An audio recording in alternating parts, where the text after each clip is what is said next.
Panas kasus pencabulan santriwati dan ustazah. Kiai Fahim diperiksa polisi Kumparan News tanggal 12 Januari tahun 2023 pukul 12.29.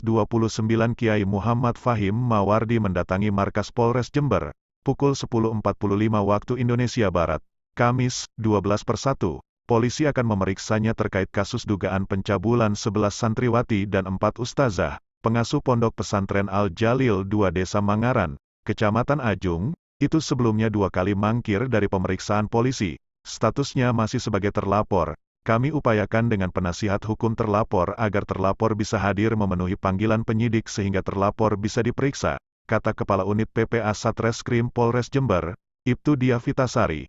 Kamis, 12/1, Fahim dilaporkan ke polisi oleh istrinya sendiri, H, atas dugaan perbuatan cabul di sebuah kamar khusus dengan kunci fingerprint. Fahim membantah tuduhan itu. Saya bersumpah, wallahi saya berani seperti itu, kata Fahim. Muslimin, subscriber channel Patriark Akidah dimanapun Anda berada, dan para pemerhati yang mana pada kali ini kita diberikan ujian yang luar biasa dahsyat oleh Allah Subhanahu wa Ta'ala. Dan perlu kami sampaikan apresiasi yang luar biasa kepada seluruh jajaran kepolisian Resort Jember yang telah menjalankan amanah-amanahnya kepada semua penyidik dan Bapak Kanit, Ibu Kanit ya, dan juga para lawyer-lawyer saya yang dipimpin oleh Pak Didi, kemudian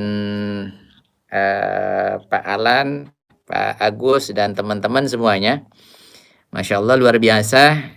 Dari adanya pemberitaan nasional yang luar biasa dahsyat, semua tidak akan pernah sia-sia dan semuanya akan ada hikmahnya insya Allah. Terutama untuk Al-Fakir, untuk saya sendiri,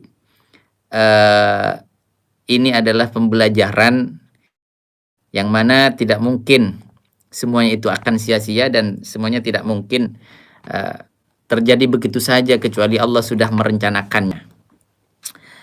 Baik, perlu kami infokan bahwasanya apa yang sudah terjadi dalam 1 pekan terakhir ini, yaitu pemberitaan yang luar biasa masif.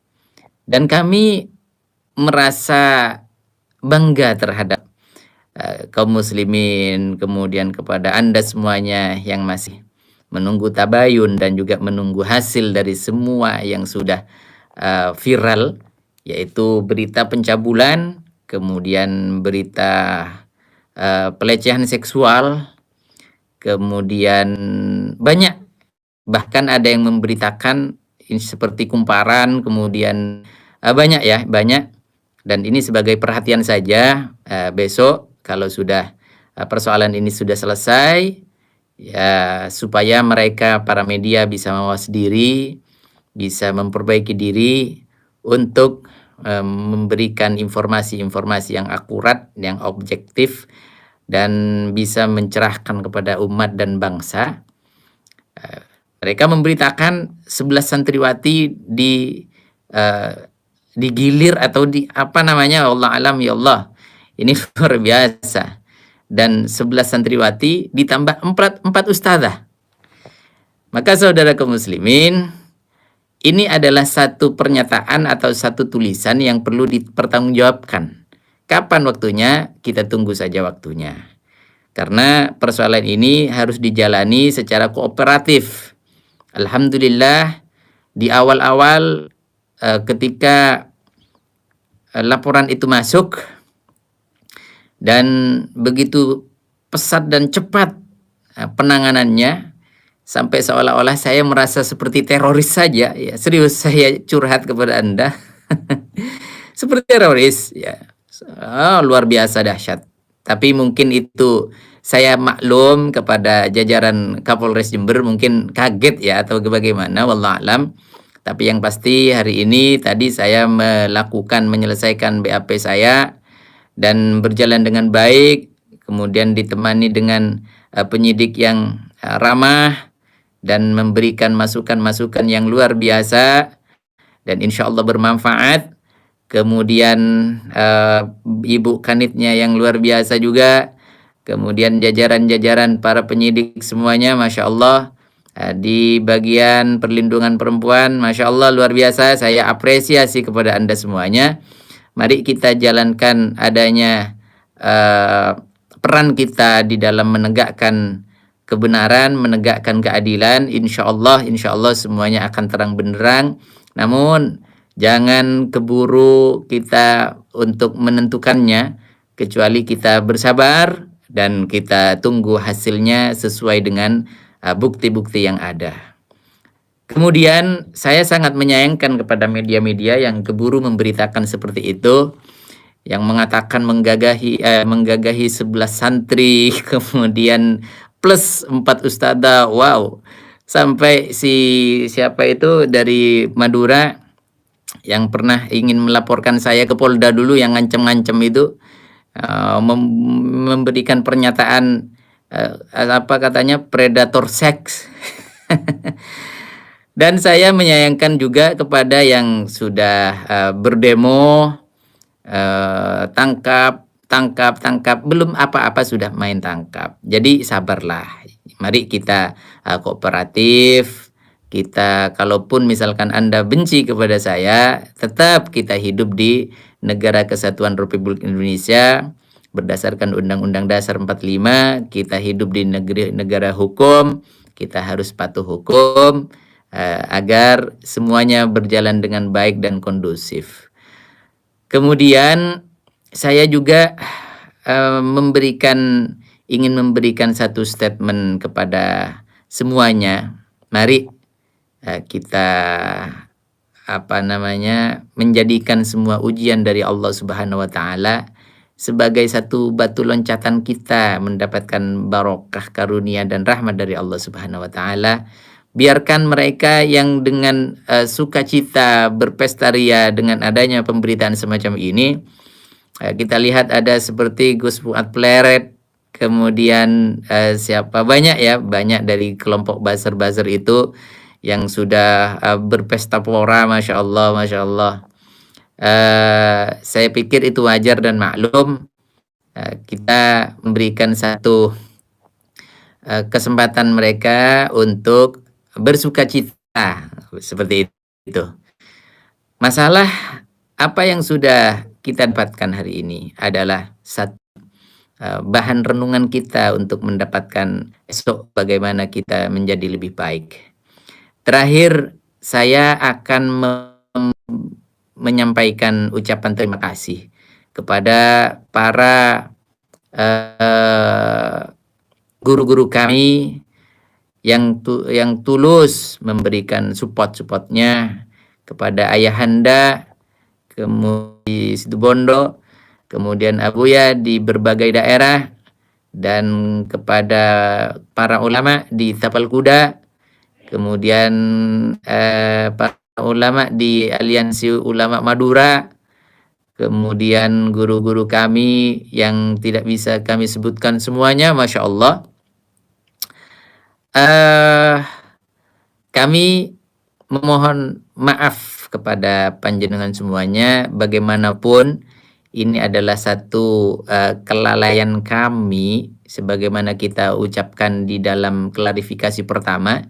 Di dalam kelalaian kami menjaga kondusivitas, dan sehingga bagaimana nama pesantren terseret dengan adanya pemberitaan-pemberitaan yang luar biasa masif nasional, kompak memberitakan semuanya. Ketika pesantren nanti pada akhirnya dikonotasikan kepada kejelekan. Na'udzubillah. Insya Allah pesantren akan tetap jaya. Dan kita pun akan mengorbankan apa saja demi jayanya pesantren, di mana corong atau sumber kejayaan Islam itu muncul dari tengah-tengah pesantren, dari tengah-tengah keilmuan, insya Allah. Saudara kaum muslimin, subscriber channel Benteng Akidah dimanapun berada, saya melihat komentar yang luar biasa dari awal, dan kami tidak memungkinkan sepertinya untuk membalasnya satu persatu. Salam hormat kami kepada keluarga, salam takzim kepada keluarga, dan terima kasih atas support dan doa Anda. Insya Allah kita akan diberikan kemenangan oleh Allah Subhanahu wa taala ketika kita mau bersabar. Kemudian itu ada yang minta review ya, minta review adanya kamar rahasia katanya. Anda tahu kamar rahasia itu di mana? Yang dimaksud kamar rahasia itu yaitu ya ini dia. Di mana kita melakukan podcast ya. Di mana kita melakukan podcast. Ini kamar rahasianya. Ini tempat ngeditnya ya, ngedit komputer. Jadi kalau misalkan kita mau ngedit ya, kita mau ngedit seperti ini. Nah, kita duduk di sini. Nah, ini kamar rahasianya. Nah, ini ada meja ketika kita evaluasi juga, dan kita di sini ada kamar mandi. Ya, kamar mandi, dan kita juga ada pintu utama. Ini Pondok Putra ada di sini. Sudah pada tidur sepertinya. Kemudian yang dimaksud pintu rahasia katanya ini dia. Jadi di mana ini malam soalnya ya. Di mana ketika saya pada hari Rabu dan hari Sabtu saya mengajar kepada santri putri itu melalui pintu tersebut ya. Ketika kami buka pintunya langsung kita duduk di meja mengajar, dan kepentingan santri putri untuk melakukan evaluasi dan tes ya ketika kenaikan pendidikan jilid Qur'aninya dan lain sebagainya. Kita bisa lewat pintu tersebut, dan ketika santri putra kita bisa lewat di pintu depan. Itu keadaannya ya. Itu keadaannya, dan kita tunggu saja bagaimana prosesnya. Dan saya sebagai mungkin tokoh utama, bukan tokoh ya, artinya aktor utama kalau misalkan film, yang sudah memberikan atau yang sudah menjadikan suasana gaduh secara nasional, saya mengatakan mohon maaf, akan tapi tidak ada sesuatu apapun yang terjadi kecuali biidznillah, dan tidak ada sesuatu apapun yang sehitam, sedahsyat, separah apapun. Semuanya akan menjadi hikmah ketika kita mau bersabar kepada Allah, kita melaksanakan prosesnya, menjalankan semuanya dengan tawakal kepada Allah Subhanahu wa taala. Kemudian yang terakhir, bagaimana kita menyikapi semua ini? Kita harus dengan tentu dengan strategi pula.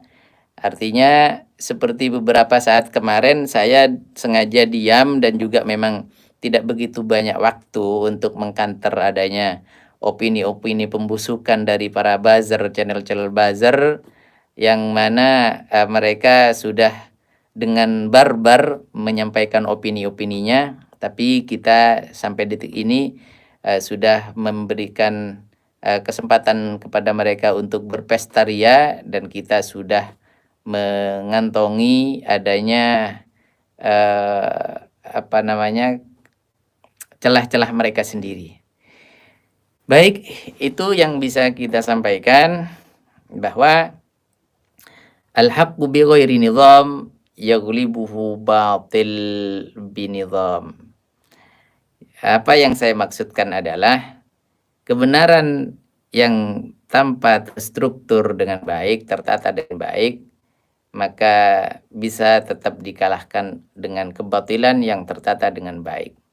Sebagaimana kita lihat bagaimana santri-santri ketika diprovokasi sehingga santri dijemput oleh orang tuanya, tapi alhamdulillah dari mereka-mereka tidak mau untuk pulang karena katanya kasihan sama Buya, yaitu mereka itu anak-anak saya semuanya, mereka panggil saya sebagai ayah atau kata lain sebagai Buya, Abuya, ayah kita.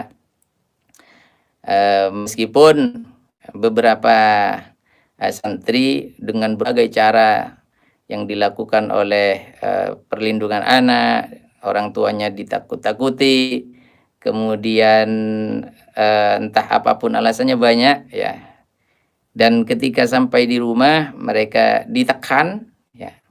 Mereka biasanya selain mungkin diiming-imingi ya, diiming-imingi yang kita ketahui, saya ada rekamannya, saya ada semuanya intinya. Sebenarnya saya tidak ingin membocorkan di sini, tapi tidak masalah karena ini adalah satu keniscayaan informasi yang harus kita sampaikan. Apa namanya? Ada yang penekanannya, ayo kita laporkan bareng-bareng. Itu santri yang ada di rumah, ditekan habis-habisan. Nah, kalau misalkan kamu tidak mau melaporkan, maka kamu saya laporkan. Jadi kurang lebih bahasanya seperti itu. Kemudian saya merasa bangga, berterima kasih kepada para orang tua, wali santri, kepada anak-anak saya yang sampai detik ini mereka terus mendoakan saya setiap waktu, setiap saatnya, dan kami sebenarnya merasa tidak nyaman ketika mau mendatangi Polres, ketika harus pamit kepada mereka atau tidak pamit kepada mereka, dilihat mereka. Mereka sama-sama nangis, sama-sama keberatan, sama-sama khawatir. Tapi itu adalah satu keniscayaan yang tidak bisa kita bendung, dan mereka mempunyai rasa cinta dan mereka mempunyai kesempatan untuk berlatih mandiri. Kita sampaikan, andaikan saya ditahan dengan cara segala macam cara misalkan, maka insya Allah ini pun juga akan menjadi sarana bagi mereka untuk segera mandiri di pesantren. Karena bagaimanapun kita harus mengambil hikmah yang ada di balik semua ujian tersebut. Maka sekali lagi semua upaya dan semua strategi-strategi licik kita hadapi dengan insya Allah strategi yang lebih baik dan tertata dengan rapi. Doakan Al-Fakir, saya Muhammad Fahim Mawardi mendapatkan kekuatan yang diberikan oleh Allah Subhanahu wa taala, diberikan keteguhan hati, keteguhan iman, sehingga semuanya akan mendapatkan rahmat dan keberkahan darinya. Kepada semua anak-anakku, mohon maaf ketika kalian harus diperiksa, kemudian diangkut semuanya. Masya Allah, itu adalah kami merasa kesalahan saya. Mohon maafkan saya. Kepada para subscriber mungkin kena hujat atau apapun oleh buzzer-buzzer, mohon maaf. Bagaimanapun itu adalah kesalahan Al-Fakir. Terutama pada guru-guru, sehingga semuanya konotasi-konotasi pesantren sedikit bergeser, kami mohon maaf. Insya Allah kami berjanji akan mengembalikan itu semuanya dengan berjalannya waktu, insya Allah. Baik, itu saja mungkin saudaraku informasi malam ini. Insya Allah besok kita akan berjumpa lagi, karena saya tidak bisa membuat video kecuali live seperti ini. Perangkat komputer saya sudah diambil, kemudian HP semuanya sudah tidak ada, diambil. Saya hanya mempunyai ini untuk live, untuk menyapa Anda semuanya. Doakan semuanya akan menjadi hikmah yang terbaik. Demikian, salam untuk keluarga, salam untuk saudara, salam untuk orang-orang tercinta. Barakallahu fikum wa ailatikum ajmain. Assalamualaikum warahmatullahi wabarakatuh.